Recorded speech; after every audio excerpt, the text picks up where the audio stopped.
Technology has been a huge part of my life since I was a kid. With recent advancements and an increasingly technological society, I think electronics, computer systems, and other technology will continue to play a big role in my life.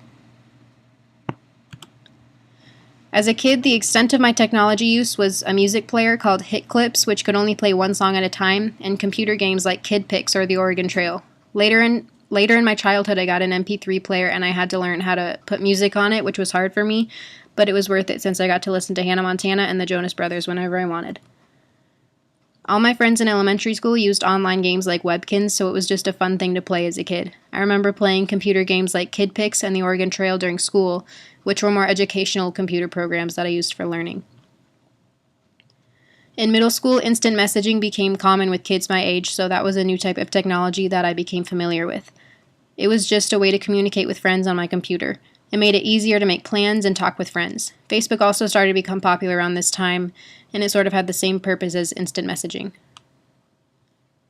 Around this time at school, we began making movie projects that required video editing software, so I had to learn how to use iMovie and some other programs.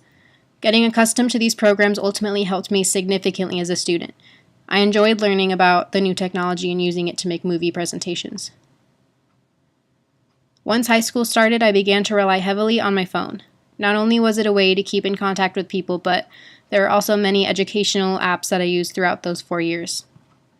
I continued to use video editing software for school projects, and my personal computer started to become more important for school and communication. Now my laptop and cell phone are probably the most important pieces of technology I use. I had to use video editing software a few times so far this year, so that continues to be a significant aspect of my technology use. I work at the library, so I had to learn how to use the computer software called Sierra, which is how you check out and check in books. I also had to learn and understand the online database of books and how to look up and find a specific book. This was difficult to learn at first, but I understand most of it now. Using these programs is a vital part of my job, so it's important that I become accustomed to and understand how to use this technology. Overall, technology makes my academic life and communication a lot easier.